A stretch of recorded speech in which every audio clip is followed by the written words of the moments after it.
Hi! నమస్కారం. Vaishnavi marriage బ్యూరోకి స్వాగతం.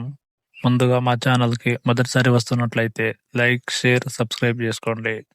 ఈ ఫోటోలో కనిపిస్తున్న అమ్మాయి పేరు సింధూజ. వయసు 22 సంవత్సరాలు. కట్నం 90,00,000 మరియు ఆస్తి చాలా ఎక్కువగా ఉంది వీరికి.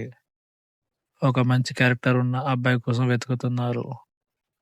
దయచేసి మీకు ఇంట్రెస్ట్ ఉంటే లేదా మీకు తెలిసిన వారు ఎవరైనా ఉంటే దయచేసి ఈ వీడియో వాళ్లకు షేర్ చేయగలరు. మరియు ఖచ్చితంగా ఇంట్రెస్ట్ ఉన్న వాళ్ళు స్క్రీన్ మీద కనిపిస్తున్న నంబర్కు ₹100 సెక్యూరిటీ డిపాజిట్ చేసి స్క్రీన్ షాట్ తీసి వాట్సాప్కి పంపించండి. మేము మీకు కాంటాక్ట్ అయ్యి పూర్తి డీటెయిల్స్ ఇస్తాము. మరియు 100% మన ఛానల్ జెన్యూన్ మరియు గ్యారంటీ. ఆన్లైన్లో మ్యారేజ్ బ్యూరోలు అంటూ చాలామంది మోసాలకు పాల్పడుతున్నారు. దయచేసి డబ్బులు పంపించేటప్పుడు జాగ్రత్త చూసి పంపించగలరు. మన ఛానల్ జెన్యూన్ మరియు 100% కాబట్టి మనం చెప్పగలము ఏ విషయమైనా. మరియు దీనితో పాటు మన దగ్గర ఫస్ట్ పెళ్లి, రెండో పెళ్లి, లివింగ్ రిలేషన్ మొదలగు అన్ని రకాల సౌకర్యాలు కలవు. ఖచ్చితంగా కావాల్సిన వాళ్ళు కాంటాక్ట్ అవ్వండి. ఈ వీడియో మీకు నచ్చినట్లయితే లైక్, షేర్, సబ్స్క్రైబ్ చేసుకోండి. ధన్యవాదాలు.